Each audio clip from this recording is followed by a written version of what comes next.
So today I wanted to go over how to collect comics on a budget, a budget of whether that's $50, 100, $10, you know, um, and then the best way to go about getting the most bang for your buck, in my opinion, from my time of collecting comics, which hasn't honestly been that long. It's only been about uh, you know, 9 months or so.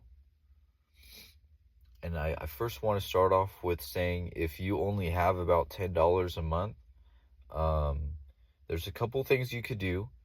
One is which I don't really prefer this one, but you could go about it if you want to just read current books and read a whole bunch in 1 month, and you know, is to get DC Universe and get Marvel Unlimited.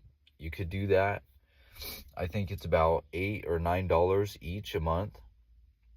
If that's all if that's all you want to do is just read and not actually like own the books themselves, you could go that way about collecting or reading, I should say. And then there's gonna be plenty of stuff for you to read. It's gonna be a little delayed. I mean, you're not gonna be able to read the most current things that are coming out, but that's definitely a way to get started if that's what you are trying to do. And then also, what I did personally is I used their 30-day free trial just to check out some stuff, and that's how I read like The Last Ronin and all these cool things. But that's one way. That's one way of doing it. And then another way, I would say, if you only have like $10, um, is to go about just getting trade paperbacks, online on eBay, because if you go to the stores, you'll get one for like maybe 15, $20. But if you go on eBay, you'll find plenty for like 7 to 8 to 10, under $10, free shipping. So, I mean, the DC compacts, most trades that you can think of are trade paperbacks are gonna be under $10.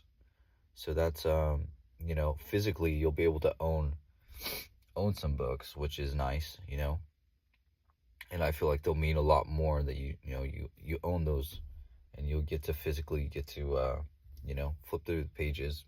But that's just me, maybe.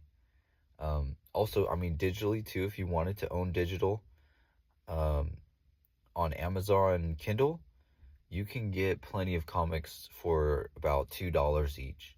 You know, you might have to wait a while, because if you want to get the books that are coming out just now, like they just came out, you're gonna have to pay cover price, which in my opinion is ridiculous.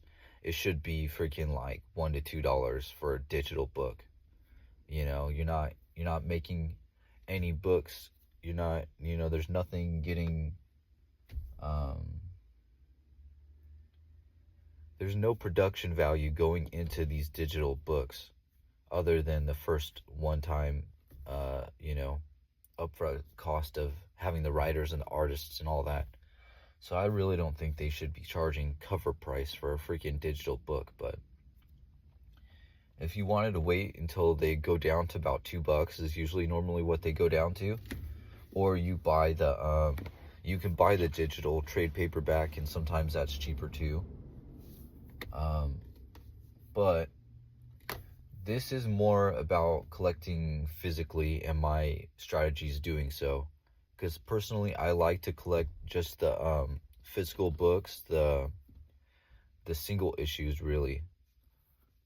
And I personally have a budget of $50. And when I first started, I only had a budget of about $20. So what I would do is, number one, I downloaded the Comic Geek app. I think that's what it's called. It's called like League of Comics, or you can look on the App Store and it's gonna show you what I'm talking about. And I think it's either called League of Comics or Comic Geeks, something like that. But from there, you're gonna be able to see everything that's coming out. You're gonna be able to see all the back issues of everything. You're gonna be able to look up a certain run maybe you're interested in, And you can start cataloging stuff. You can start adding things to your pull list. You can start, you know, looking out for new number ones, maybe, whatever you want to do, you can do that on that app. And that's what I used.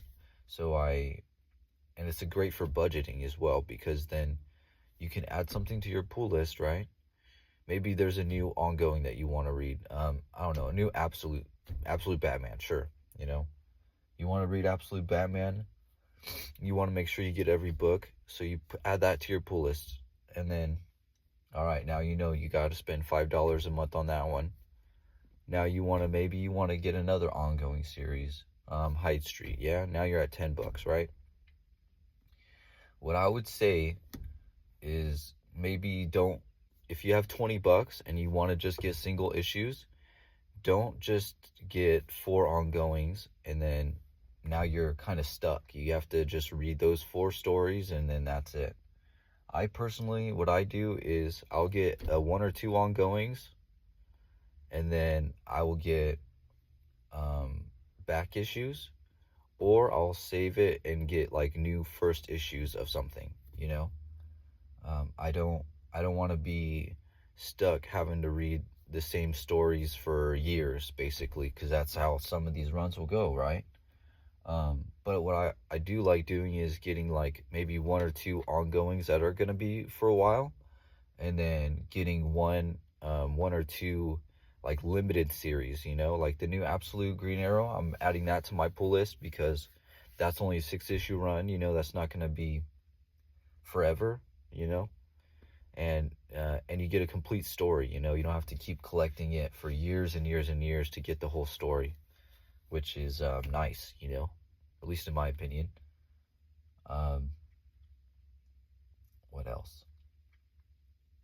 Physically, if you want to collect single issues only, that's how I would go about it. And then also check in at your local comic store. There might be sales going on. I would recommend following their Facebook page if they have one, or just when you go in, like, hey, do you guys run sales? What do your sales look like? I don't know everyone's store, but I would assume that there's definitely sales on back issues, which is what I'll save for. Like, I'll save maybe an extra $20, and if there's a back issue sale, 50% off, that's like 8 books. You can catch up on something pretty quick like that. Also with not just single issues, but also with the trade paperbacks, there's plenty of sales at my store too, where they do buy 2 trade paperbacks and get 1 for free. Same with hardcovers.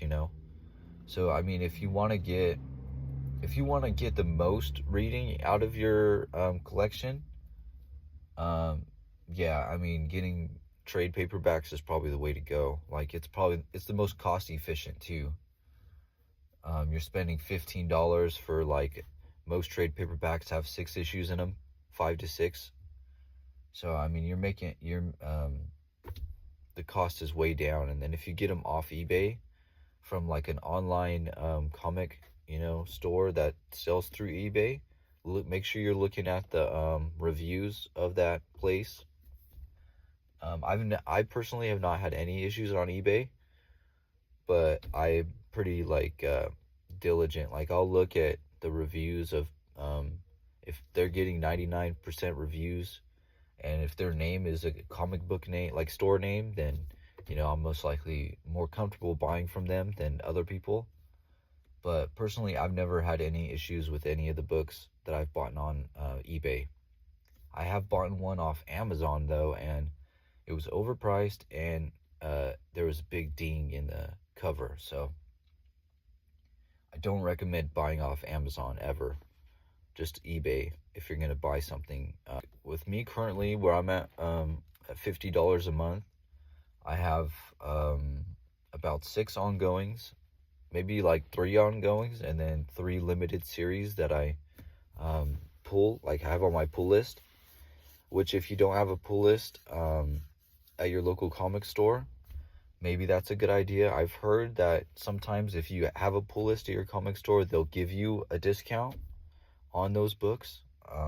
mine doesn't do that, but I don't really mind because they give me free bag and board. So that's probably the trade-off, you know. Um, but me personally, I have about three ongoings, three limited series that I have pulled. So I just rounded up to about $30, you know.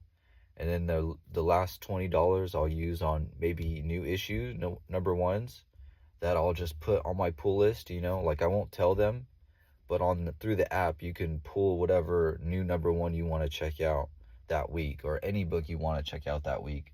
So you kind of have it all ready to go, and it'll tell you the prices about, you know, what you're gonna spend. Um, and that's the perfect way to budget. Like you got all the information there. There's no second guessing it. Um, and you know, I think that's just the perfect way to get into it. Don't think you're missing out on a certain story because, oh, I can't buy it right away. I'm not buying